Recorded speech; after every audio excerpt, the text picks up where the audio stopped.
Hello दोस्तों, अपने video देखने के एक्सपीरियंस को बढ़ाने के लिए वॉल्यूम को अप कर दो एंड अपने स्वाद अनुसार स्पीड को भी थोड़ा सा बढ़ा दो एंड मुझे सपोर्ट करने के लिए चैनल को सब्सक्राइब करो, शेयर करो एंड वीडियो को लाइक करो। अब जाओ वीडियो का मजा लो। हाय गाइस, स्वागत है आप सभी का मेरे एक और नए वीडियो में। तो बहुत दिनों के बाद मुलाकात हो रही है एंड मुझे पूरा यकीन है कि आपके 10th के एग्ज़ाम बहुत ज़्यादा शानदार गए होंगे। उसी के बाद बात कर लेते हैं हम लोग 11th की। तो देखो 11th का सिलेबस कब का अपडेट हो चुका है। आई थिंक ये मार्च अप्रैल के बीच में आ चुका था, यानी कि सेक्शन 2022 और 23 के लिए। और जिन्हें नहीं पता मैं उन्हें बता देता हूँ कि जहाँ से आपने 10th का लिया था ना, वहीं उसी के नीचे आपको 11th का भी मिलेगा। देखो मैं दिखा देता हूँ, यहीं से आपने 10th का लिया था। सेकेंडरी सर्कुलम जो होते हैं वो 9th और 10th के होते हैं, वहीं पे सीनियर सेकेंडरी सर्कुलम जो होते हैं वो 11th एंड 12th के होते हैं। ओके, तो वहाँ से ले लो। एंड जहाँ बात करूँ मैं चैनल की, तो चैनल के ऊपर देखो फिज़िक्स मतलब पूरे 11th का कंटेंट आने वाला है, साइंस स्ट्रीम का स्पेसिफिकली, ठीक है। कॉमर्स और आर्ट्स का नहीं आएगा, सॉरी। एंड उसी के बाद जेईई एंड नीट का भी प्रिपरेशन होने वाली है। तो सब्सक्राइब कर लो अगर आप एक नए व्यूअर हो। एंड अगर आप नहीं जानते कि मैं कैसा पढ़ाता हूँ तो इस वीडियो से देख लो, इस वीडियो को पूरा देख लो, आपको समझ में आ जाएगा। तो हमारे फिजिक्स के सिलेबस के अकॉर्डिंग हमें चैप्टर 1 को स्किप करते हुए चैप्टर नंबर 2 पे जाना है, जो कि है यूनिट्स एंड मेजरमेंट। इस चैप्टर के अंदर हम लोग यूनिट्स के बारे में पढ़ेंगे एंड उसी के साथ मेजरमेंट्स की डिफरेंट कैटेगरीज के बारे में। इसके कुछ सब पार्ट्स हैं जो यहाँ पे बताए हुए हैं, जैसे कि इंट्रोडक्शन है, फिर international system of units, measurement of length, mass and time, accuracy, precision, instruments के अंदर क्या एरर होते हैं, कैसे होते हैं, कहाँ होते हैं। 11th की सबसे बड़ी और ये सबसे खास बात ये है कि 11th में हमें हमारे हर एक क्यों, क्या, कैसे का जवाब मिल जाता है। उसी के साथ साथ अगर मैं बात करूं कि अगर आप ऐसा सोच रहे हो कि अभी तो यार 10th बोर्ड एग्ज़ाम दिए मैंने, थोड़ा सा मेरे को चिल करने का तो टाइम दो, देखो चिल के चक्कर में ना चिली बन जाओगे। बिल्कुल भी चिल का टाइम नहीं है, सीरियसली बता रहा हूँ। एक बार जाओ सिलेबस देखो, आपको खुद यकीन हो जाएगा कि नहीं, बिल्कुल टाइम नहीं है। और हम लोग स्लो स्टार्ट करें, हम लोग एकदम आराम से धीरे धीरे फ्लो में चलेंगे, ताकि हम लोग एंड में हमारे ऊपर ज़्यादा प्रेशर बिल्कुल भी ना रहे। तो चलो शुरू करते हैं। तो सबसे पहले तो आ जाता है इंट्रोडक्शन। तो measure of any physical quantity involves comparison with a certain basic arbitrarily chosen internationally expected reference standard call unit, यानी कि एक ऐसी चीज़ जिसको इंटरनेशनली सब लोग मानते हैं एंड वो बहुत इजी है, उससे आप लोग इजीली मेजर कर सकते हो एंड इजीली कंपैरिजन कर सकते हो किसी भी दो चीज़ के बीच में। उसे हम लोग कहते हैं यूनिट। उसी स्टैंडर्ड रेफरेंस को हम लोग एक यूनिट कहते हैं। The units for the fundamental or base quantities are called fundamental or base units. Base units जैसे कि लेंथ का होता है मीटर, बेस यूनिट्स उसी से दूसरी यूनिट्स बनती हैं, और वो जो दूसरी यूनिट्स हैं उन्हें हम लोग कहते हैं डिराइव्ड यूनिट्स, जैसे कि मीटर स्क्वायर जो कि एरिया का होता है, मीटर क्यूब जो कि वॉल्यूम का होता है। इसका एक डिफाइन भी है, the units of all other physical quantities can be expressed as combination of the base units. Such units obtained for the derived quantities are called derived units. And derived units और basic units को अगर हम मिला देते तो ये बनता है सिस्टम ऑफ यूनिट्स। सबसे फर्स्ट सिस्टम ऑफ यूनिट था the international system of units, ठीक है। इसमें 3 है। सबसे पहले आता है CGS, उसके बाद आता है ब्रिटिश सिस्टम जिसको FPS कहते हैं, पर ज़्यादातर इसको ब्रिटिश सिस्टम ही कहते हैं। उसके बाद आता है MKS, ठीक है। और इन तीनों चीज़ों में 3 वर्ड्स हैं और हर एक वर्ड लेंथ, मास और टाइम को डिनोट करता है। टाइम हमेशा से सेकंड से ही हुआ है। उसी के बाद जो लेंथ आता है वो CGS में सेंटीमीटर है, ब्रिटिश सिस्टम में फुट है, MKS में मीटर है, ठीक है। उसके बाद जो मास है वो CGS में ग्राम है, ब्रिटिश सिस्टम में पाउंड है एंड MKS में किलोग्राम है। इसी के बाद आ जाते हैं हम लोग SI के ऊपर। देखो SI का मतलब होता है इंटरनेशनल सिस्टम ऑफ यूनिट्स, पर ये जो SI है ना, ये फ्रेंच वर्ड है, तो इसलिए हम लोग इसको उल्टा पढ़ते हैं। IS की जगह हम लोग इसको SI पढ़ते थे। और ये जो मेजरमेंट्स के यूनिट्स हैं, जैसे मीटर, किलोग्राम, किसकी कितनी लेंथ होगी, किसका कितना मेजर होगा, ठीक है, किसकी कितनी यूनिट्स होगी, ये हमें बताई थी the international bureau of weights and measure BIPM ने इन 1917। और इन्होंने इतनी ज़्यादा एक्यूरेसी के साथ चेक किया ना कि बहुत ज़्यादा, मतलब लगभग वो इम्पॉसिबल के साथ लगता है। फिर इसके बाद इन्होंने उसको वापस रिवाइज भी किया था कि कहीं पे कोई गलती तो नहीं हुई है, इन नवंबर 2018, ठीक है। अब आ जाता है ये। अब देखो यहाँ पे देख रहे होंगे कि यहाँ पे ओम लगा हुआ है। ओम लगा हुआ, वो वाला ओम नहीं यार, वो वाला ओम जो कि हमने इलेक्ट्रिसिटी में पढ़ा था। पर देखो यहाँ पे ना ये ओम नहीं है, यहाँ पे है ये ओमेगा, ठीक है, वहाँ पे स्पेलिंग नहीं आएगा पूरा, तो इसको कहते हैं ओमेगा। ये थोड़ा सा मतलब ओम से ना ये थोड़ा सा टेढ़ा होता है, ओम अगर देखोगे तो सीधा होता है, ये थोड़ा सा टेढ़ा है। इसी के बाद चलो आगे चलते हैं। तो देखो अब क्या होता है कि हमारे पास टोटल 7 बेस यूनिट्स हैं। कितने? Total 7 units, base units. अब कहोगे कि ऐसा क्वेश्चन हो सकता है कि आखिर हम लोग ऐसा यूनिट्स को क्यों यूज़ करते हैं? वो इसलिए ऐसा यूनिट्स हमारा काम को ईजी कर देते हैं, क्योंकि अगर देखो, अगर मैं आपको 2 पेंसिल्स दूंगा अलग अलग साइज़ की, कहूँगा कि इनको मेजर करो, तो आप इजीली उनको स्केल से मेजर कर सकते हो और एकदम एक्यूरेसी के साथ बता सकते हो कि उनकी क्या लेंथ है। इसीलिए ये हमारे काम को बहुत ज़्यादा सिंपल कर देते हैं और कन्वीनियंट कर देते हैं। और ऐसा यूनिट्स डेसिमल वैल्यूज़ का यूज़ करते हैं तो एक्यूरेसी भी आ जाती है। उसके बाद हमारे पास टोटल 7 बेस यूनिट्स हैं। उसी के बेस यूनिट्स के अलावा जितनी भी यूनिट्स हैं वो सारी डिराइव यूनिट्स हैं। बेस यूनिट्स के बाद बेस यूनिट्स और डिराइव यूनिट्स दोनों से अलग 2 यूनिट्स आती हैं, जो कि होती है सप्लीमेंट्री यूनिट्स, जिसके अंदर आता है रेडियन और स्टेरेडियन। रेडियन क्या है? देखो, अगर बेसिक डिफरेंस बताऊं तो वो है 2D एंड 3D शेप का। अगर मैं कोई 2D शेप ले लूँ जैसे कि सर्कल, अगर मैं उसके अंदर से एक आर्क कट कर लूँ, जैसे कि यहाँ पे आर्क है DS, जिस सर्कल का रेडियस है R एंड जिसका एंगल यानी कि जो थीटा है वो है d थीटा, तो इसमें एक रिलेशनशिप होगा जिसको हम लोग रेडियन कहते हैं। तो d theta is equals to DS upon R। अब इसे क्या डिनोट कर सकते हो? क्या हम इसे ये बता सकते हैं कि d theta is directly proportional to DS and inversely proportional to radius? Comment box में बताओ यस या नो। अब इसके बाद आ जाता है स्टेरेडियन। देखो, स्टेरेडियन जैसा कि मैंने 2D एंड 3D बताया था, वो हमने एक सर्कल में से लिया, इसको हमने एक स्पेयर में से लिया। स्पेयर में जो एंगल बना, ठीक है, स्पेयर में जो एंगल बना वो एक सिंपली प्लेन एंगल नहीं है, वो एक एरिया ऑफ एंगल है। देखो, जो डी ओमेगा है वो किस टाइप से बन रहा है, अब इसका हम लोग रिलेशनशिप देखते हैं। तो D omega is equals to D A upon R, जो कि वहाँ पे था आर का स्क्वायर, बिकॉज कि यहाँ पे आर 4 बार है, तो 4 बार करो या स्क्वायर करो। अब इसके बाद आ जाता है डिस्क्रिप्शन। डिस्क्रिप्शन ए के अंदर है plane angle of D theta, और जो बी है यानी कि जो स्टेरेडियन है उसको हम लोग एक सॉलिड एंगल कहते हैं। बस ये इतनी सारी बकवास इसमें वो लिखी हुई थी। तो the unit for plane angle is radian with the symbol of RAD। ठीक है, रेडियन को अगर डिनोट करना है तो हम लोग उसको RAD से बुलाते हैं, एंड द सॉलिड एंगल को हम लोग स्टेरेडियन जो है उसको हम लोग SR से बुलाते हैं। ये दोनों जो है ना डायमेंशनल लेस क्वांटिटीज़ हैं, इसके बारे में हम लोग आगे पढ़ेंगे। अब ये एक टेबल है जिसके अंदर SI बेस यूनिट्स हैं और क्वांटिटीज़ है, सॉरी SI बेस क्वांटिटीज़ और यूनिट्स हैं। अब मैं बता दूं कि मैंने जो हाईलाइट कर रखा है सिर्फ वही क्यों पढ़ना है। उसकी मेन लाइन आती है यहाँ पे कि the values mentioned here need not to be need not to be remembered और asked in test, they are given here only to indicate the extent of accuracy to which they are measured. ठीक है, चलो चलते हैं।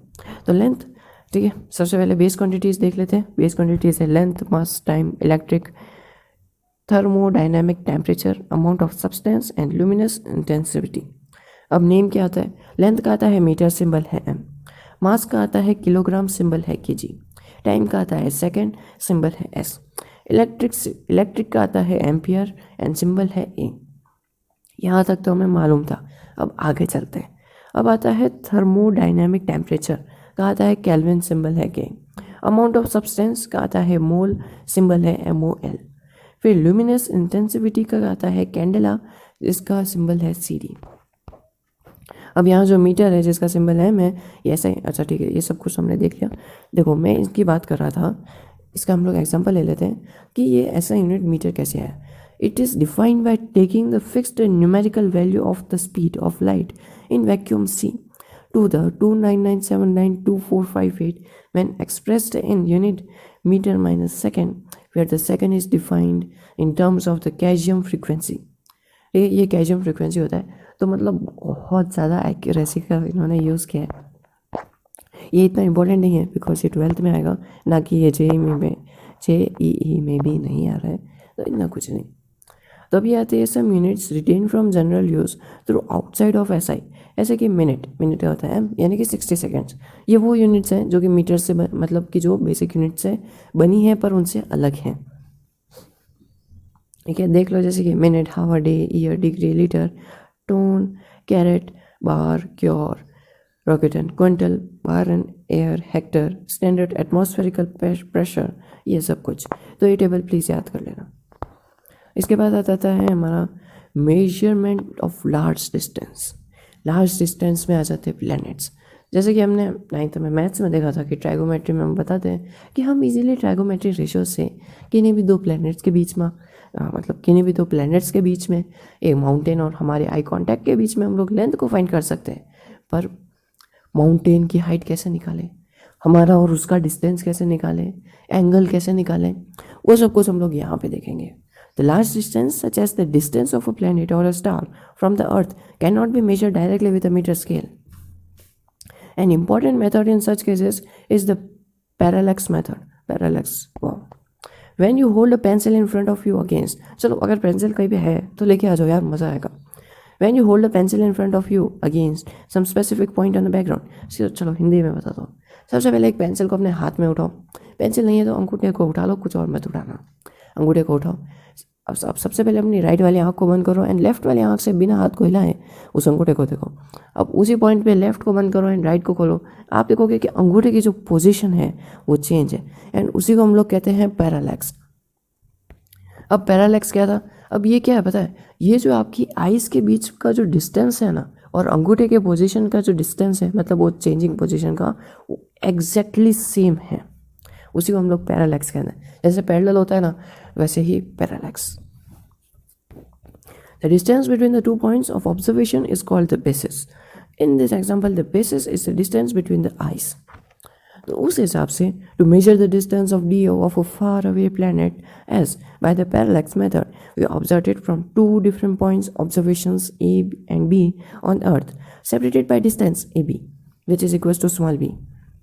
At the same time as shown in figure 2.2, we measure the angle between the two directions along with the planet is viewed at these 2 points.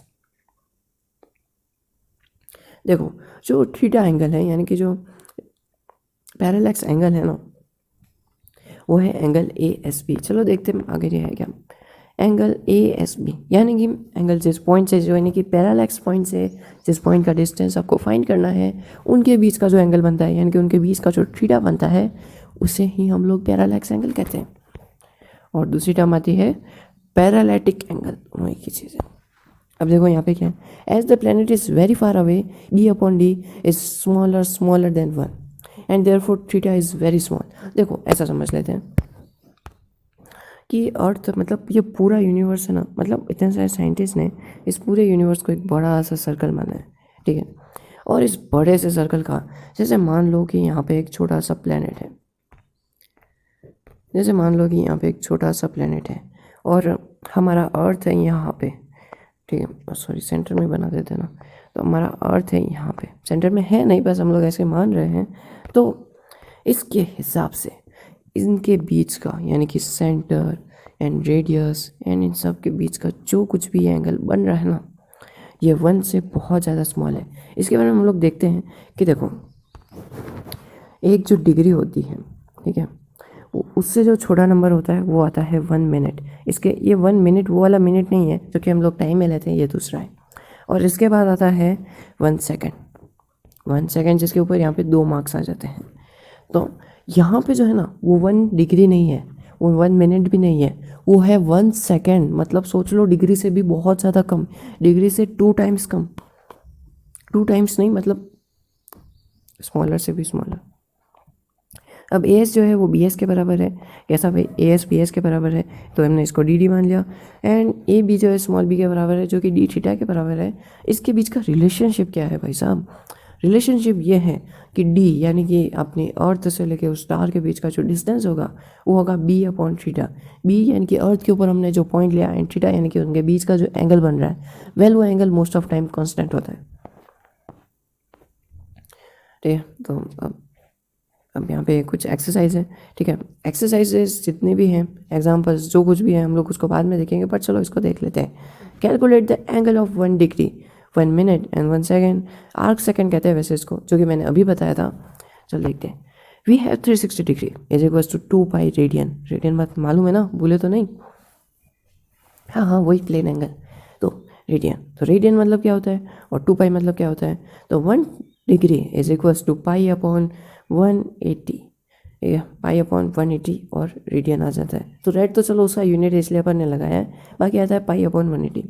जहाँ मैं बात करता हूँ 1 सेकेंड की, तो वो हो जाता है 1 degree is equal to 60 minutes, minutes का अपन को फाइंड करना है। तो 1 degree is equal to 60 minutes which are equals to 1.745 into 10 minus. आखिर ये आया कैसे यार, आखिर इनकी ये वैल्यू निकाली कैसे? तो देखो सबसे पहले तो आता है हमारा पाई अपॉन 180 और फिर आ जाता है, देखो अब अगर आपको निकालना है मिनट में तो आ जाता है इंटू 60, फिर आपको फिर से निकालना है सेकंड में तो फिर से आ जाता है into 60। Okay,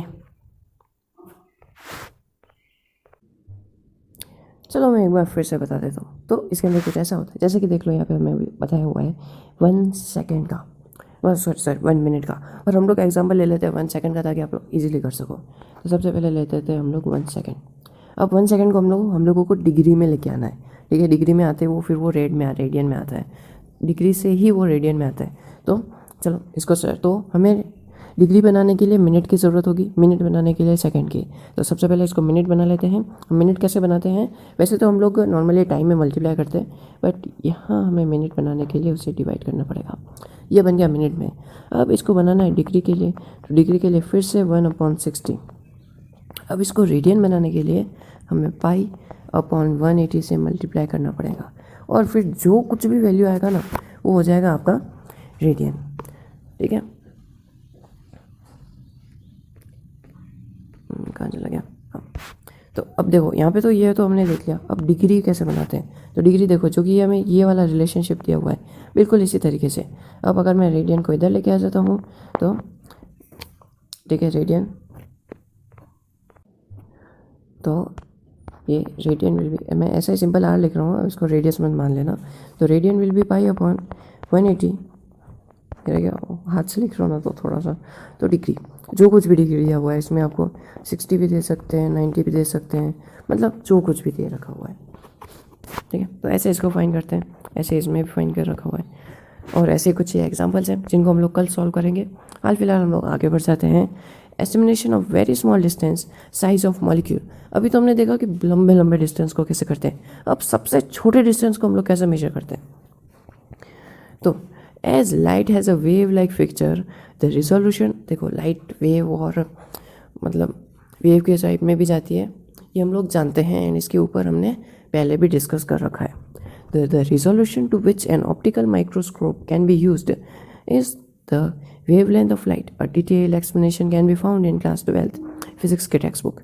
For visible light, the range of the wavelength is from about 4000 ये आखिर भाई इसको क्या कहते हैं, इसको कहते हैं एंगस्ट्रॉम, ठीक है, एंगस्ट्रॉम। तो 4000 एंगस्ट्रॉम टू 7000 एंगस्ट्रॉम, और एक एंगस्ट्रॉम होता है 10 पावर -10 मीटर। अब इसके बाद आ जाते हैं कि कहाँ चला गया, instead of visible light we can use electron beam. मतलब कि विजिबल लाइट जैसे कि सनलाइट, और जो लाइट हमें दिख रही है यानी कि जिससे हम लोग ऑब्जेक्ट रिफ्लेक्ट होकर आ रहे हैं, उस लाइट की जगह हम लोग एक इलेक्ट्रॉन बीम का यूज़ कर सकते हैं। Electrons can also behave as wave, यानी कि इलेक्ट्रॉन्स भी वेव के जैसा बिहेव कर सकते हैं जैसे कि लाइट करती है, जिसको हम लोग 12th में पढ़ेंगे। Wavelength of an electron can be as small as fraction of an angstrom, यानी कि भाई साहब पहले से तो वो 10 पावर -10 मीटर है और फिर से उसका फ्रैक्शन हो सकता है। Such electron microscopes with a resolution of 0.6 angstrom have been built. Wow, कितनी ज़्यादा accuracy, they can almost resolve atoms molecules in a material, ठीक है। तो देखो अब इसके बाद का जितना भी फंडा है वो हम लोग एपिसोड 2 में देखेंगे, एंड उसके बाद ज़्यादा चैप्टर नहीं रह जाता है, और एपिसोड 2 को हम लोग फटाफट ख़त्म कर देंगे। तो चलो, अगर यहाँ तक देखा है तो thank you so much. And अगर कुछ भी समझ में नहीं आया, ठीक है, थोड़ा मैं जानता हूँ कि ये फर्स्ट एपिसोड था तो मेरे से भी बहुत सारी मिस्टेक्स हुई होंगी, बट अगले वाले एपिसोड में नहीं होगी पक्का, ठीक है। और अगर कुछ समझ में नहीं आया तो नीचे कमेंट करो।